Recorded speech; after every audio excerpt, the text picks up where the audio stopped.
Handũ-inĩ ha bamĩrĩ ya Mwai Kibaki, Jimmy Kibaki, mũriũ ũrĩa mũkũrũ bamĩrĩ-inĩ ya President wa gatatũ wa bũrũri wa Kenya, ambĩrĩirie mĩario yake na gũcokia ngatho kũrĩ President Uhuru Kenyatta, mũnini wa President William Ruto na mũingĩ wa bũrũri nĩ ũndũ wa ndũmĩrĩri ciao cia kũũmĩrĩria bamĩrĩ yao thutha wao gũtigwo nĩ gĩtugĩ kĩa nyũmba yao. And we realized as a family that the loss was as great for Kenyans as it was for us. Ona arĩ na kĩeha gĩa gũkuĩrwo nĩ ithe, Jimmy augĩte ithe ararĩ wa gwĩtĩĩrwo nĩ bũrũri wĩ wothe nĩ ũndũ wa tabarĩra iria ambĩrĩirie cia kũguna mũingĩ ihinda-inĩ rĩa mĩaka 50.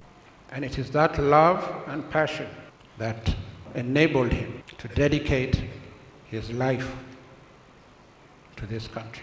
Jimmy atarĩirie marĩ ta bamĩrĩ nĩ maragereire ihinda iritũ kwa mĩaka 10 magĩtungata ithe wao, na rĩngĩ ndwari nĩ ĩrehagĩrĩra no kũnyitĩrĩrwo nĩ arata na atongoria thirikari-inĩ nĩkuo kũramaheaga hinya.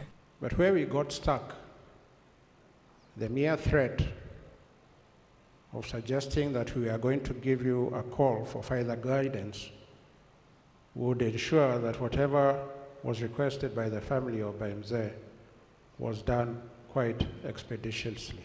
Jimmy oho nĩ atarĩirie ũrĩa ithe arendete President Uhuru Kenyatta na agatĩĩa ũtongoria wake, akiuga ndũgũ yao ĩratariĩ ota ya mwana na ithe. But when you came on the screen, he would sit upright and listen very keenly. And after whatever function you are with or at, he would turn to me and say, "Good man," or "Good fellow."